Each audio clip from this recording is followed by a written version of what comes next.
ಹರೇ ಕೃಷ್ಣ. ಇವಾಗ ತುಂಬಾ ಹೆಣ್ಮಕ್ಳಲ್ಲಿ ಕಾಡ್ತಾ ಇರೋದು ನೆಗೆಟಿವಿಟಿ, ಭಯ ಆಗೋದು, ಮೈಂಡ್ ತುಂಬಾ ಡಿಸ್ಟರ್ಬ್ ಮಾಡೋದು. ಈ ಥರ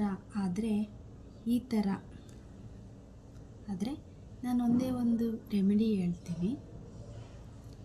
ಲಲಿತಾ ಶಾಸ್ತ್ರನಾಮನ ಮನೇಲಿ ಅಂದರೆ ನೀವು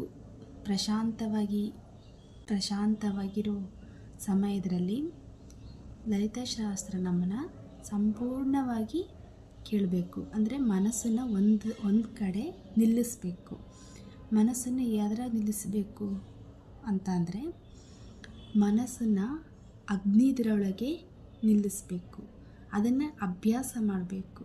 ಅಂದರೆ ಲಲಿತಾಮ್ಮ ಹುಟ್ಟಿರೋದೇ ಅಗ್ನಿಕುಂಡದಿಂದ ಅಲ್ವಾ. ಸೊ ನಾವು ಮನಸ್ಸನ್ನು ಒಂದು ಅಗ್ನಿನ ಇಮ್ಯಾಜಿನೇಷನ್ ಮಾಡ್ಕೊಂಡು, ಅಗ್ನಿಕುಂಡವನ್ನು ಫೋಟೋ ಸಿಗ್ತವೆ, ಎಲ್ಲರಲ್ಲೂ ಸಿಗ್ತಾವಲ್ವ.